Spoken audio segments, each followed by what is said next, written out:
আগের দিন যখন আমার হাজব্যান্ড বনুকে রাখতে গেছিল তখন বনু না বেশ কিছু জিনিস দিয়েছিল, আর তার মধ্যে এই যে এই ঝাঁটাটিও দিয়েছিল। আসলে ওদের বাড়িতে না নারকল গাছ আছে, আর ওদের বাড়িতেই নারকল ঝাঁটা বাঁধা হয়, মানে বনুর শ্বশুর বেশ সুন্দর ঝাঁটা বাঁধতে পারে। তো এই যে দুটো নারকল কাঠির ঝাঁটা দিয়েছিল, ঝাঁটাগুলো কিন্তু বেশ বড় বড়। আমি যেহেতু একটু বেশি লম্বা, তো এই বড় বড় ঝাঁটাগুলোই করে ঝাড় দিতে আমার বেশ ভালো লাগছে। কিন্তু কি জানেন তো, কয়েকদিন ধরেই তো বৃষ্টি হচ্ছে, তো উঠোনটা ভিজেই আছে। তো এই ভিজে উঠানটা কিন্তু এই লম্বা ঝাঁটাটাই করে ঝাড় দিয়ে খুব একটা ভালো ঝাড় দেওয়া যাচ্ছে না। এই ভিজা উঠানটা মুড়ো ঝাঁটাই করে ঝাড় দিলেই ভালো ঝাড় দেওয়া হয়। তো আজকের দিনটা নতুন ঝাঁটা পেয়ে আমি আর লোভ সামলাতে পারলাম না, এই ঝাঁটাটাই করে ঝাড় দিয়ে দিলাম।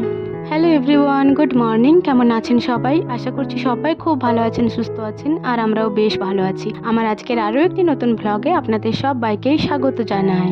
আজ রবিবার, সকাল 8টা মতো বাজে এখন, আর এখন থেকে আমি আমার আজকের ভ্লগটি শুরু করছি। আশা করছি আমার আজকের ভ্লগটি আপনাদের ভালো লাগবে। আর হ্যাঁ বন্ধুরা, ভ্লগটি স্কিপ না করে সম্পূর্ণ দেখার অনুরোধ রইল আপনাদের কাছে। সকালের বাসি কাজ মোটামুটি কমপ্লিট। ওই বাড়ি ধোয়া মোছা সবটাই হয়ে গেছে, এই বাড়িতে ঝাড় দেওয়া বাকি ছিল, সেই ঝাড়টাই দিয়ে দিলাম। আর আজকে এই নতুন ঝাঁটাটাই করে ঝাড় দিলাম। তারপরে এই যে ঝাঁটাটা একটু ভালো করে ধুয়ে নিলাম। এরপর চলুন ঝাঁটাটা ঘরে রেখে দিই। এখনো পর্যন্ত সকালের মুড়ি খাবারের জন্য কিছু বানানো হয়নি, তাই ভাবলাম ঝাঁটাটা রেখে এরপর না হয় মুড়ি খাবারের জন্য কিছু একটা বানাই, নয়তো আমার হাজব্যান্ড এখনই বলবে এখনো কিছু খাবার হয়নি। বেশ কয়েকদিন আগে যখন আমার ননদ ছিল তখন একদিন কুমড়োর তরকারি বানিয়েছিলাম, সেটা সবারই বেশ পছন্দ হয়েছিল। তাই মা আগের দিন যখন বাবা হাট গিয়েছিল বাবাকে বলেছিল একটু কুমড়ো নিয়ে আসতে। তো এই যে বাবা 1 কেজি মতো কুমড়ো নিয়ে এসছে, আর সেই কুমড়োটাই আমি বের করে নিলাম। আর এদিকে দেখুন মা, কাকিমা, ঠাকুমা ওরা সবাই মিলে শামুক বেছে নিচ্ছে। আর এই শামুকগুলোও জানেন আমার বোনও ওকে দিয়ে পাঠিয়েছে। আসলে আমার হাজব্যান্ড শামুক রান্না খেতে খুবই ভালোবাসে। ফ্রিজ থেকে যে কুমড়োটা বের করলাম ওটা ভালো করে ছোট ছোট করে কেটে নিয়েছি, আর দুটো আলুও অ্যাড করেছি এটার মধ্যে। আসলে শুধু কুমড়োটাও ভালো লাগে না, আবার কুমড়োর তরকারিতে বেশি আলুও ভালো লাগে না। আর তারপরে দেখুন কলপাড়ে ভালো করে ধুয়ে নিয়েছি। এরপরে এই বাড়িতে এলাম, এখানেই রান্না বান্না করব। যেহেতু একটুকু কুমড়ো, তো এটার জন্য আর উনুন ধরাবো না। এই যে ছোট কড়াইটি রয়েছে ওটাই করেই রান্না করে নেবো গ্যাসেতে। তার আগে তরকারিটা বানানোর জন্য যে যে সামগ্রীগুলোর প্রয়োজন সেগুলো একটু সামনে সামনে এগিয়ে নেবো, নয়তো কি বলুন তো বারবার ধরে উঠতে হবে, আর ওই জিনিসটা আমার প্রচন্ড পরিমাণে বিরক্ত লাগে। তো এই যে মশলাপাতি, থালা বাটি যা যা প্রয়োজন সেগুলো সমস্তটাই এখানে গোল করে নিয়ে বসে গেছি। আর কড়াইটা বের করে নিলাম গ্যাসের থেকে। আগের দিনে মুড়ি খাবারের জন্য বেগুনি বানানো হয়েছিল, তো সেটারই অনেকটাই তেল ছিল কড়াইয়ে, তাই কিছুটা তেল বাটির মধ্যে তুলে রাখলাম। আর তারপরে কড়াইটা ওভেনে বসিয়ে দিয়েছি। আর এই যে 3টে মতো লঙ্কা দেবো। আসলে এই লঙ্কাগুলো না প্রচন্ড পরিমাণে ঝাল, তো এই 3টেতেই অনেক ঝাল হয়ে যাবে। আর দিয়ে দিলাম অল্প কটা 5 ফোড়ন। কুমড়োর তরকারিতে এই 5 ফোড়নের জন্যই স্বাদটা ভালো লাগে। আর একটা তেজপাতা দিয়ে দিলাম। আমাদের বাড়িতে বেশ কিছু কাঁচা বাদাম ছিল, তো সেগুলো কয়েকটা দিয়ে দিলাম। কুমড়োর তরকারিতে এই বাদামগুলো বেশ সুন্দর লাগে। আগের দিনে যেভাবে কুমড়ো তরকারিটা বানিয়েছিলাম সেভাবেই রেসিপিটা আপনাদের সাথে শেয়ার করছি। এই যে বাদামগুলো লাল লাল করে ভেজে নিতে হবে। আর এই মুহূর্তে দেখুন তেলটা মনে হচ্ছে একদম ঠান্ডা হয়ে গেছে, কিন্তু না, তেলটা গরমই আছে। আসলে সমস্ত জিনিসগুলো যখন ভালোভাবে ভাজা হয়ে যায় তখন তেলটা একদম নর্মালের মতো হয়ে যায়। আর এই মুহূর্তে এই যে কেটে রাখা আলু আর কুমড়ো সমস্তটাই দিয়ে দিলাম। এরপর এগুলো একটু ভালোভাবে নাড়াচাড়া করে নেব, মানে তেলের সাথে একদম মিক্স করে নেব। আর তারপরে একটা থালা ঢাকা দিয়ে দেবো। ঢাকা দিয়ে দিয়ে রান্না করলে কি বলুন তো রান্নাটা খুব তাড়াতাড়ি হয়ে যায়, আর রান্নাটাও কিন্তু স্বাদটাও বেশ ভালো হয়। 2 মিনিট মতো ঢাকাটা দিয়ে রেখেছিলাম, আর তারপরে দেখুন এটা খুলে নিয়েছি। এই মুহূর্তে কিন্তু একটু ভালোভাবে ভাজা ভাজা হয়ে গেছে। এই সময়ই লবণটা দিয়ে দেবো। আসলে লবণটা দিলে না তাড়াতাড়ি এগুলো গলে যাবে, তো লবণটা দেওয়ার পরে আবার একবার ঢাকা দিয়ে দেবো। আর এটাও বেশ কিছুক্ষণ রান্না করে নেব। আর বন্ধুরা, গ্যাসে রান্না করতে করতে তেলের যে ছিটে ফোঁটাগুলো পড়ে এইগুলো আমাকে সঙ্গে সঙ্গে মুছতে হবে। এই অভ্যাসটা যে কোথা থেকে আমার এসেছে কে জানে। যাই হোক, এদিকে দেখুন লবণটা দিয়ে আবার 2 মিনিট রান্না করে নেওয়ার পরে এগুলো একটু ভালো করে নেড়ে নিচ্ছে। আর এই মুহূর্তে না অনেকটাই জল বেরিয়ে গেছে কুমড়োগুলো থেকে। আর এই সময়ই হলুদটা দিয়ে দেবো।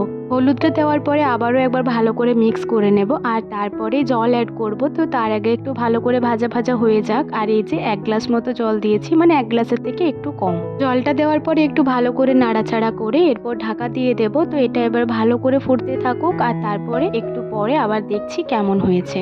কিছুক্ষণ পর পর ঢাকাটা তুলে নাড়তে হবে, নয়তো কি বলুন তো এটা জলটা উপর দিকে উঠে যাবে আর নিচের দিকটা কিন্তু ধরে যেতে পারে। তো সেজন্যই একটু পর পরই তুলে নাড়তে হবে। আর এই যে একটু মতো তুলে নিলাম, নুন ঝাল সমস্তটা ঠিকঠাক আছে কিনা ওটা দেখার জন্য। তো সবকিছুই পারফেক্ট ছিল। আর তারপরে একটা গ্লাস নিয়েছি, তো ওই গ্লাসটার পিছন সাইডটায় করে একটু ভালো করে ঠেসে নেব এগুলোকে, তাহলে এটা ভালো করে মিক্স হয়ে যাবে। আর কুমড়োর তরকারি একটু মিক্স হলেই বেশি ভালো লাগে। তারপর এখানে আমি 2 চামচ মতো চিনি অ্যাড করে দিচ্ছি। তো মুড়ির সাথে একটু মিষ্টি ঝাল ঝাল নুন সমস্তটাই হলেই বেশি ভালো লাগে। চিনিটা গলে যাওয়ার পরে একটু মতো এই যে বাটিটার মধ্যে তুলে রাখলাম, এটা আমি একটু পরে খাবো। আর এখন কিন্তু নামাবো না, এখন অনেকক্ষণই নাড়তে হবে। যখন দেখবেন তরকারিটা একদম কড়াইয়ে লাগা লাগা হয়ে যাচ্ছে তখন বুঝতে হবে যে এটা ভালোভাবেই হয়ে গেছে আর এই মুহূর্তেই নামিয়ে নিতে হবে। এইভাবে নিরামিষ কুমড়োর তরকারি রান্না করলে সবাই কিন্তু প্রশংসা করতে বাধ্য হবে। আপনারা অবশ্যই ঘরে একবার বানিয়ে দেখবেন। কিছুক্ষণ আগে যে বাটি করে কুমড়ো তরকারিটা নামিয়ে রেখেছিলাম, তো ওটাই এখন বসে বসে খেয়ে নিচ্ছি। আর গরম গরম তরকারি খেতে বেশ ভালো লাগে আমার। তারপরে এই বাড়িতে মুড়ি, থালা, বাসন, তারপরে তরকারি সমস্তটাই ধরে নিয়ে এসেছিলাম। মানে এই দালান বাড়িতে আসলে প্রচণ্ড পরিমাণে গরম করছে আর কারেন্টও ছিল না, তো ওই ঘরে তো খাওয়াই যাবে না। আমার হাজব্যান্ড তো বলছে আমি ওই বাড়িতে খেতে পারবো না, তো সেই জন্যই সমস্তটা ধরে নিয়ে এলাম আর মুড়ির টিনটাও ধরে নিয়ে চলে এসেছি। তো তারপর খাওয়া দাওয়া করে এই যে বাসনগুলো সমস্তটাই কলপাড়ে নিয়ে এলাম, এরপর এক এক করে মেজে নেব। আর আজকে বেশ অনেকগুলি বাসনপত্র হয়ে গেছে, কারণ তরকারি রান্না করার সময় যে কড়াই বাটি কয়েকটা হয়েছিল সেগুলোও রয়েছে। আর তারপরে আমার হাজব্যান্ড, আমি, মিষ্টু সবাই মিলে খেলাম, সেজন্যই অনেকগুলো থালা বাসন। আজকে সকাল থেকেই জানেন তো বন্ধুরা খুবই ক্লান্ত লাগছে, কারণ প্রচণ্ড গরম করছে আর কেমনই একটা গুমোট ভাব রয়েছে, তার উপর আবার কারেন্ট নেই, তো সেই জন্যই প্রচণ্ড পরিমাণে ক্লান্তি ভাব লাগছে একটা। আপনারা তো জানেনই যে এই মুড়ি খাবার করা কড়াইটা রোজ মাজা হয় না, যখন 2-4 দিন হয়ে যায় তারপরেই মাজা হয়। কিন্তু আজকে যেহেতু কুমড়োর তরকারি বানালাম সেজন্যই মেজে নিলাম। আর এই যে দেখুন তারটাই করে ভালো করে ঘষে নিয়েছি, তাই একদম চকচক করছে। আর এই যে কেটলিটা, এটা আমি প্রত্যেক সকালবেলাতেই মেজে নিই। মায়ের এই যে মুড়ি খাবার সময়তে চাটা খেয়ে নেয়, আর তারপরে কেটলিটা আমি ভালো করে ধুয়ে মেজে রেখে দিই। যেহেতু আজকে অনেকগুলোই বাসন, তাই এই যে পাইপটা নিয়ে এলাম, এরপর পাম্পটা চালিয়েই সমস্ত বাসনগুলো ধুয়ে নেব। আর আজকে আবার কয়েকটা জামা কাপড় কাচাকুচিও করতে হবে, তাই এই সমস্ত কাজগুলো একটু তাড়াতাড়ি সেরে নেওয়ার চেষ্টা করছি, কারণ এখন থেকেই কলপাড়ে রোদ চলে এসেছে। আর জানেন তো বন্ধুরা, আমাদের এই পাইপটার থেকে এতটাই জল বের হয় যে কি বলবো। আর ঠান্ডা ঠান্ডা জলে বাসন ধুতে, জামা কাপড় কাচতে বেশ ভালো লাগে। কিন্তু বাসনগুলো সমস্তটাই ধুয়ে নিলাম আর তারপরে হাতে মুখেও একটু জল নিয়ে নিয়েছি। আর জানেন তো বালতিটাই করে একটু জলটা ভরে রাখবো, কারণ জামা কাপড়গুলো মাখাবো, তো সেই জন্য বাসনগুলো নিয়ে গিয়ে সিঁড়িটাতে রেখে দিলাম। মা ওগুলো যখন যাবেন ওই বাড়ি তখন নিয়ে যাবে, আমি আর এখন ওই বাড়ি যাচ্ছি না। এই যে কটা জামা কাপড় কাচতে হবে সেগুলো সমস্তটাই বের করলাম আর ওকে বললাম যে 2 প্যাকেট ভালো সাবান গুঁড়ি এনে দাও। তো এই যে ইতিদের দোকান থেকে এই ক্লিন সাবান গুঁড়িগুলো এনে দিল, এগুলো কিন্তু বেশ সুন্দর সেন্ট লাগে আর এগুলো করে ভালো জামা কাপড় কাচতে আমার বেশ ভালোই লাগে। বেশ অনেকগুলো সাবান গুঁড়ি দিলাম আর তারপরে ভালো করে জলেতে গুলে নিয়েছি। এরপর এক এক করে সমস্ত জামাগুলো এটার মধ্যে ভিজিয়ে নেব। আসলে জামা কাপড়গুলো খুব একটা নোংরা হয়নি, 2-1 বার করে পরেছে, কিন্তু কি জানেন তো ও যখনই পরেছে ঘামে ভিজে গেছে, তো সেজন্যই ওই জামাগুলো আর পরতে ওর ইচ্ছা করছে না, সেজন্যই কাচা ধোয়া করে দিচ্ছি। এমনি গেঞ্জি জামাগুলো কাচতে তো খুব একটা অসুবিধা হয় না, তবে এই যে প্যান্টগুলো বড় বড় এইগুলো কাচতে খুবই পরিশ্রম লাগে। তাই আমি ওকে বলছিলাম যে তুমি আর এই জিন্স প্যান্টগুলো পরো না, বুঝলে, ট্র্যাকস্যুটগুলোই পরবে, খুব দরকার না পড়লে এই প্যান্টগুলো আর বের করো না। যাই হোক, সমস্ত জামা কাপড়গুলো সার্ফের জলে ভিজিয়ে নিয়েছি, এরপর এক এক করে পাইপের জলে ভালো করে ধুয়ে নিচ্ছি। আর আজকে এই মোটা মোটা প্যান্টগুলো কাচতে আমার হালত খারাপ হয়ে গেল। আমি শুধু ভাবছিলাম যে এগুলো কখন কাচা ধোয়া হবে, কখন আমি স্নান করতে যাব, কারণ কলপাড়ে প্রায় রোদ চলে এসেছে আর প্রচণ্ড কষ্ট লাগছে রোদেতে। জামা কাপড়গুলো কাচা ধোয়া করে আমি স্নান করতে গিয়েছিলাম, ওগুলো মাই মেলে দিয়েছিলেন। মা বলছিল তোমার অনেক দেরি হয়ে যাচ্ছে, তাহলে আমি মেলে দিচ্ছি। আর এখনও পর্যন্ত যেহেতু মায়েরও স্নান হয়নি, তাই বললাম ঠিক আছে আপনি মেলে দিন। আর তারপরে এই যে আমি স্নান করে নিয়েছি। তো ভেবেছিলাম প্রথমে মাথায় স্নান করব না, কিন্তু এতক্ষণ ধরে ওই কলপাড়ে বসে বসে আমার মাথা গরম হয়ে গেছিলো, সেই জন্যই মাথায় স্নান করে নিয়েছি। এরপরে ঠাকুর মন্দিরে ধূপগুলো দেখিয়ে দিচ্ছি। আপনাদেরকে আমি একদিন দেখিয়েছিলাম যে আমি আমার মাথার চুলগুলো সংগ্রহ করে রাখি একটা বোতলের মধ্যে, তো সেটাই আজকে বিক্রি করেছি। তো এই যে 300 টাকা হয়েছে আর মায়ের 150 টাকা হয়েছে, তো সমস্ত টাকাটাই হাতে করে নিয়ে দেখালাম।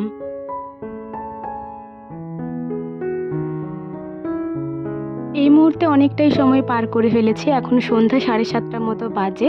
আমার চা জলখাবার সমস্তটাই হয়ে গেছে, মানে সন্ধ্যাবেলায় যে চা করাটা থাকে। আর তারপরে না বিকালবেলাতেই এই জামা কাপড়গুলো সমস্তটাই গুছিয়ে রেখেছিলাম, কিন্তু আর রাখা হয়নি, কারণ এগুলো গোছাতে গোছাতেই আমার সন্ধ্যা হয়ে গেছিলো। আর গুছিয়ে রেখেই আমি ওই বাড়ি চা করতে চলে গেছিলাম। তো এই যে এই মুহূর্তে এসে পরে আমার অর্ডিনারি জামাগুলো আগে রেখে দিলাম এই বক্সটার মধ্যে, আর তারপরে ওই কর্নারটাতে রেখে দিলাম। আর সুব্রতর যে নতুন জামাগুলো গুছিয়েছি ওগুলো সমস্তটাই তো আলমারিতে রাখতে হবে, তো সেজন্যই আলমারিটা খুলে নিচ্ছি। আর বন্ধুরা, আপনাদেরকে তো বলেছি যে আমার আলমারিটা একদম পুরো ভর্তি হয়ে গেছে, মানে জামা কাপড় রাখার আর কোনো জায়গায় নেই। তো কোনো রকমে ঠেলে ঠুলে চেপে ওই যে ওর জামা কাপড়গুলো রেখে দিলাম, কারণ এই নতুন জামাগুলো বাইরে থাকলে না প্রচণ্ড পরিমাণে নোংরা হবে আর বারবার শুধু এগুলো কাচতেই হবে, সেজন্যই আর কি কোনো রকমে ওই আলমারির ভেতরেই রেখে দিলাম। এরপর কোনো নতুন জামা কাপড় কিনলে কোথায় রাখবো সেই নিয়ে আমার মহা চিন্তা হয়ে গেছে। আসলে একটা শোকেস কিনে নিতাম, কিন্তু আমাদের পুরো বাড়িটা যেহেতু বাগানো হয়নি সেজন্যই ফ্রিজটা তো ঘরের মধ্যেই রয়েছে। তো যখন বারান্দাটা বাগানো হয়ে যাবে তখন ফ্রিজটা বের করব আর তখনই একটা শোকেস কেনার চেষ্টা করব। একটা শোকেস কিনে নিলে তাহলে আর জামা কাপড় রাখার কোনো চিন্তা করতে হবে না। আর এই যে স্ট্যান্ড ফ্যানটা চালিয়ে নিলাম, এই ফ্যানের বাতাসটা নিতে খুব ভালো লাগছে, সিলিং ফ্যানের হাওয়া তো নেওয়াই যাচ্ছে না। এখন তো অনেকটাই দেরি হয়ে গেছে, 7:30 মতো বাজে, তাই মিষ্টুকে বললাম যে তাড়াতাড়ি চলে আয়, একটু পড়ে নে, কারণ 8:30টার সময় তো আবার ছুটি দিয়ে দেবো আর 9টার সময়তে আমাদের বাড়ির সবাই খাওয়া দাওয়া করে নেয়। তো এই যে ওকে লিখতে দিলাম। আর জানেন তো বন্ধুরা, এই মুহূর্তে অনেক জোরে বৃষ্টি হচ্ছে, তাই ভিডিওর মধ্যে একটু নয়েজ আসতে পারে। যাই হোক, চলুন মিষ্টু এদিকে লেখাপড়া করুক আর আমার আজকের ভিডিওটাও এখানে শেষ করে দিচ্ছি। ভিডিওটি কেমন লাগলো অবশ্যই কমেন্ট করে জানাবেন, ভালো লাগলে একটি লাইক করে দেবেন এবং সাবস্ক্রাইব করে আমার পাশে থাকবেন।